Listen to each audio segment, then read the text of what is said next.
Charlie, you talk about quick, elusive wide receivers, but two of the best in the country gone. Cedric Tillman, Jalen Hyatt gone.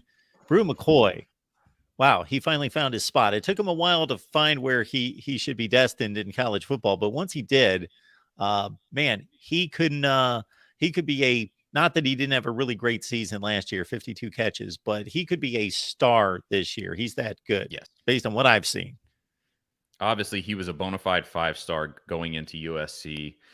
Never really got his footing there. Now is at Tennessee. Also, something happened with Texas there, too. He tried to transfer to Texas. Didn't work. Something, it was just messy. Finally, he's gotten to Tennessee. And yes, I mean, when he got his hands on the football, he was a great after contact guy. Obviously, he's huge and tough to bring down and has great hands. And I mean, he's a guy that if everything goes correctly, he will probably be a pretty decently high draft pick next year, just like Hyatt will be this season. And so that's the type of dude that you have. But I love the mix of receivers that Tennessee has, too, on top of McCoy. Obviously, he's going to be kind of the dude. But you have Squirrel White, who is an absolute burner. And you saw that in the Orange Bowl, caught a couple of really great passes, one giant one over the top where he just straight burned the defender he was going against. And that's the ability that he has is speed. I love that his name is Squirrel. It's almost like his name is just so fitting to who he is as a player. It's awesome. I mean, I don't think that, I don't even know. I'm not sure I even know his real name, but I love, obviously he's gotten that name from how he plays. But anyway, but then you have the transfer, Dante Thornton, who's coming in from Oregon. And I think it's pretty fitting because I feel like Tennessee has sort of gotten this reputation now as like the Oregon of the SEC of sorts with the way that they play offense, or at least the Oregon as it was run under Chip Kelly back, in the day. And so he's another really speedy guy, really experienced guy, has put in some really nice minutes in Oregon. And so I'm excited because it's an interesting situation because Heupel plays a very tight rotation because of this offense. Obviously, the offense is built where just everybody stays on the field if it's run correctly because it's extremely fast. There's really no time for substitutions. That's kind of the whole point. You don't leave the defense any time to substitute. But in the same, you can't substitute either.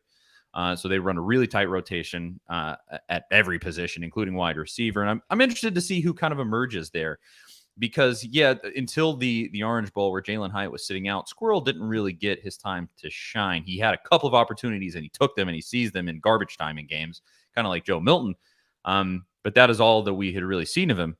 And it turns out that obviously that paid off, and he's looking pretty good against even great opponents. So I'm interested to see where they go because it's they kind of have a set of players. I mean, there's even a freshman coming in, Nathan Laycock, who's a really highly rated wide receiver. I want to say top 50 in America, I think, overall, not just top 50 receiver, but top 50 overall as a player.